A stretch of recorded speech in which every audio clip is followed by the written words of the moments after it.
Siya lang naman yung dating nag-post sa kanyang Facebook account. Kaya na nakikita nyo sa screen, headshot dating kung saan yung anti-BBM, bogo anti-ano ka pala. ay mayroong araw na Anti nakaturo Marcos ka pababa pala. sa ulo ni Mr. President. Bogo Cebu, mga Bogo nga, insan. ibig sabihin, sa Bisaya ay bobo. So dito, Bogo. hindi na intindihan ng Marcos administration. Bogo Cebu. Kaya nga Cebu yan, mga sinabi insan, ni sa Mike amin, Romero sa na Bogo. headshot, tapos nakaturo yung araw pababa na ang word ay bogo. So ibig sabihin, sa akin sa pagkakaintindi ko, Malapit lang kung din ako'y sa Bisaya, amin yan, isang bayan lang ang headshot pagitan ng natin. bobo.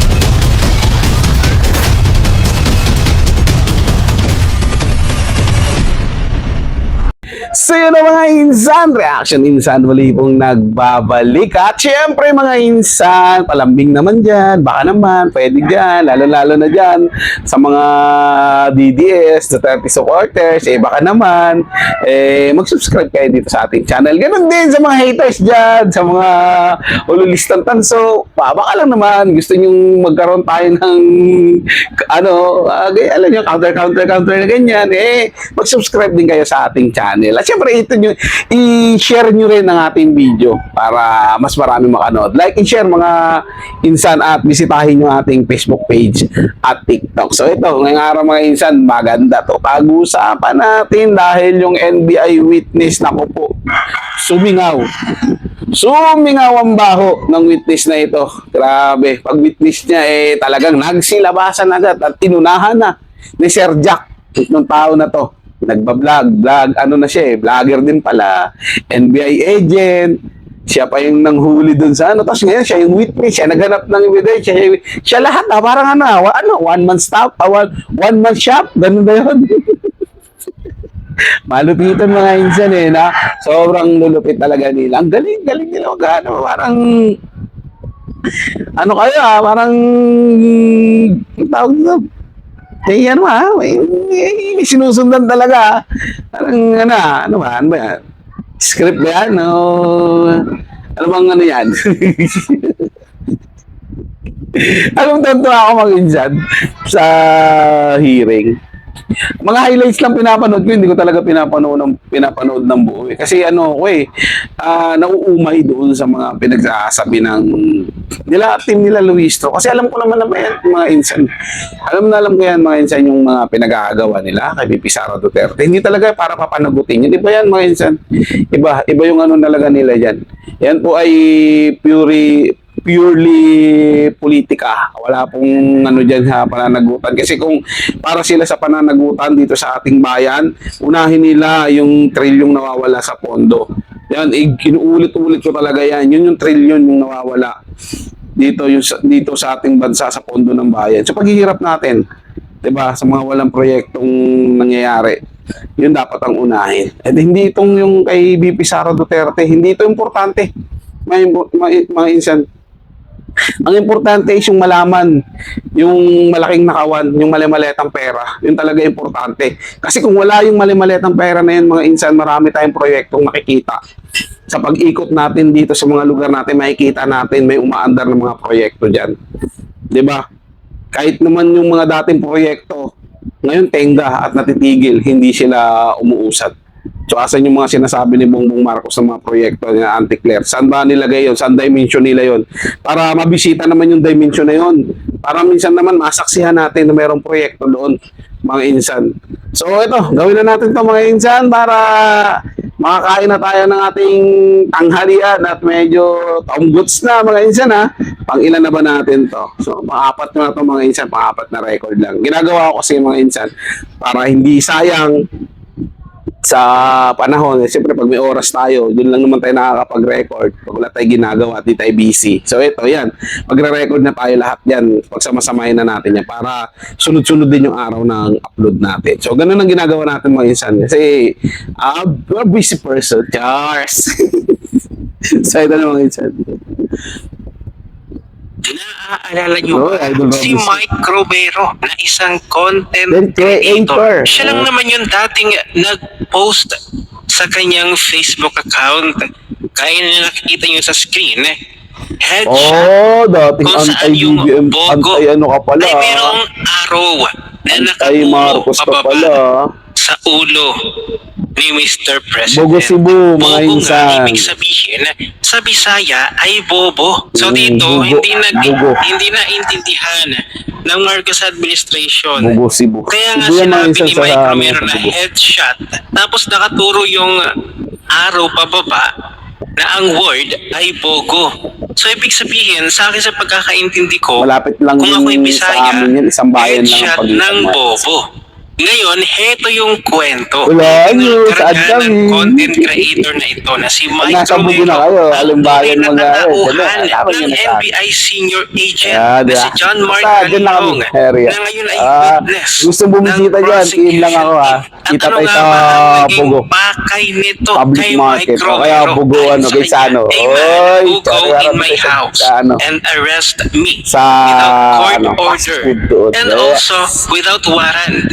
NBI agent Kalilo nagpapanggap Pero mas okay sa terminal lang. nagpapaayos Marami ng pang laptop pipili sa ang mga akin street that vendor. time. At ito Street nga food. ipinahayag na ni Pero Mike masarap Romero naman. na matagal na siyang umanong may kutob na balak siyang gawing witness laban kay Vice President Sara Duterte dahil sa mga akusasyong pinagbantaan niya ang buhay ng Pangulo. Ito ang kanyang statement. Honestly, regarding the issue involving me over the past few months, specifically the period before this Tingnan mo, Kalilong, mamaya when the kasi NBI ilabas din yun picked me sa'yo up, na ikaw pala I nagbabanta already sa had presidente, yari ka suspicions talaga. and anticipated something might happen. I could tell from the actions and captions of BBM's vloggers that they were portraying me to the public as someone Vice President Sara had allegedly hired to assassinate BBM. Their plan was essentially to use me as a witness against Vice President Sara Duterte. However, the plan failed because they moved in before fully conducting a background check on me. They realized they couldn't proceed with their scheme as intended. That was my assessment at that time. I didn't make a statement because, in my view, it was not the time for me to present my side. In the case of my comments, when BBM is in Bogo City Hall, Yun yata yung and I lindol posted mga insan, an kaya image napapunta caption sa na Bogo headshot Bogo ni City siya, BBM no? sa word na Si Bogo, BBM. Alam ko, Visayan parang yata language. But before that, I have two viral case that they start me to make a program. As an IT expert, I have my expertise also to look what happenings from beginning. For those who are not fully kaya pala aware nagano ka, of the case I had with the NBI tawag na past ito, month, nag-witness ka. you can search for my name Para on matanggal social din yung media kaso mo. or Google. So Ginawa ayan, mo kay malinaw, BBM, ha? base kay Mike Romero, ay suspecha naman niya noon pa na parang balak siyang gamitin daw ng administrasyon na ito laban kay Vice President Sara. Kaya nga lang daw, hindi sila nagtagumpay.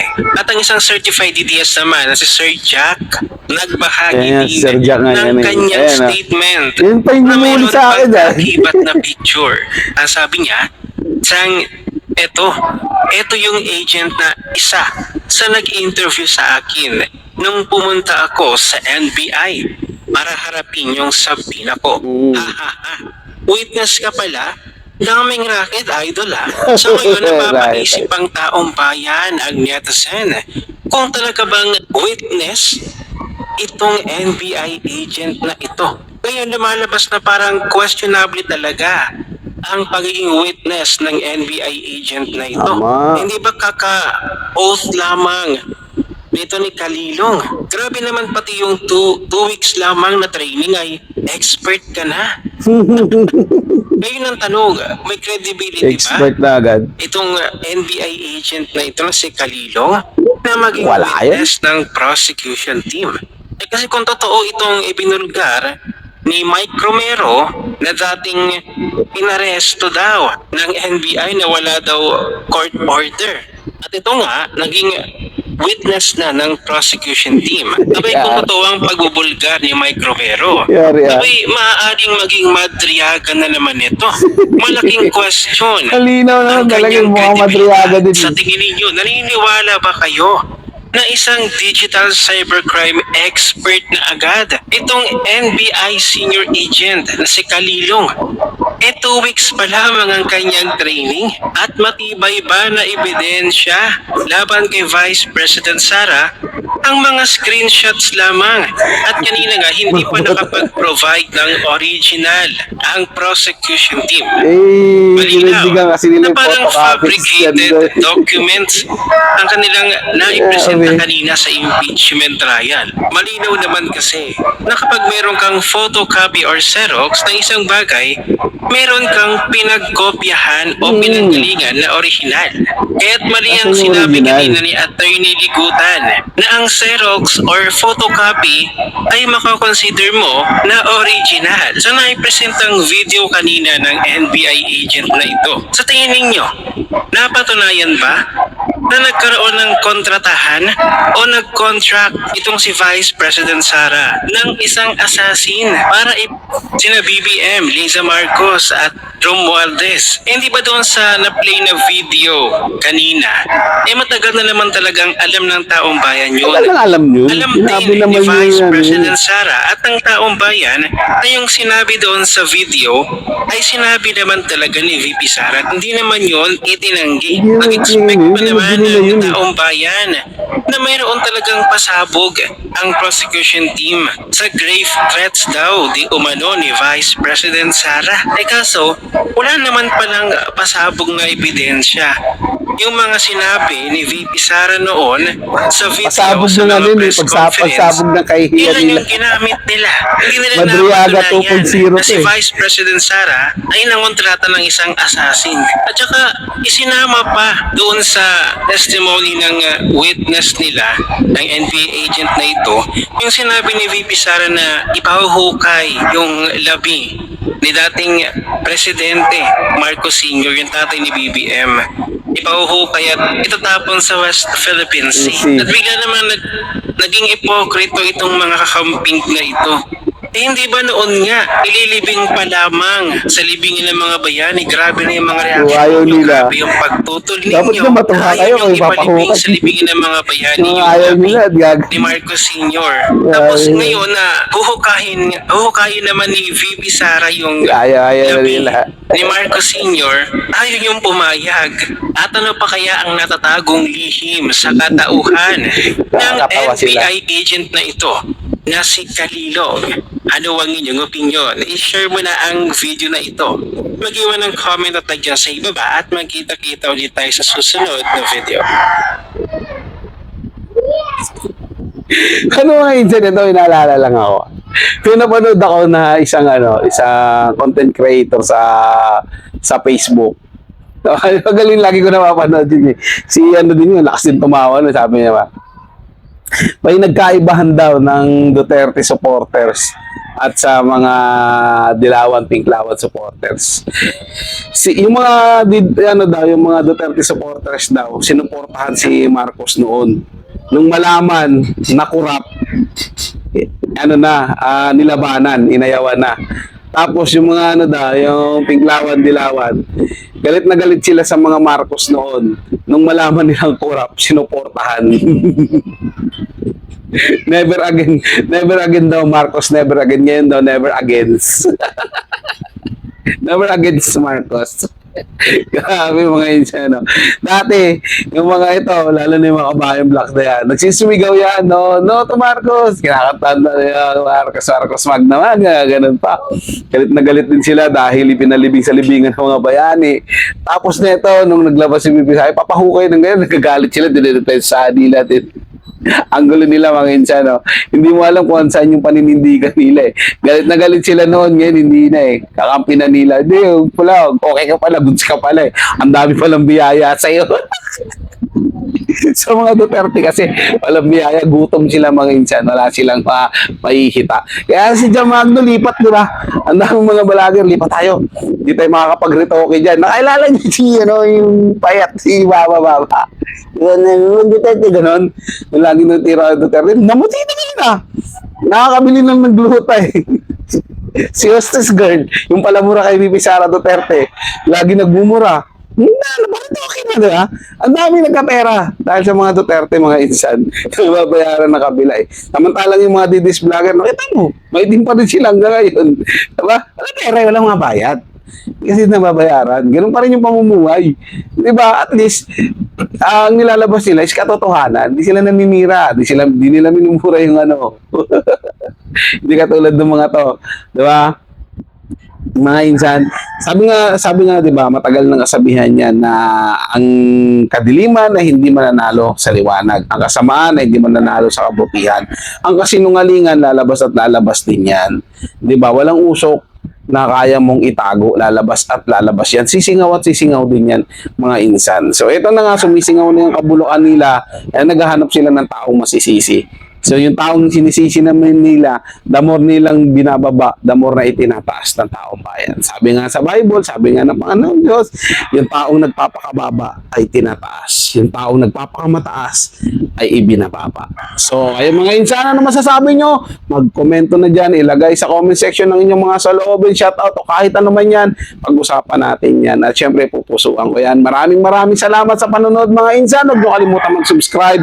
Paalam po at ingat po kayo palagi.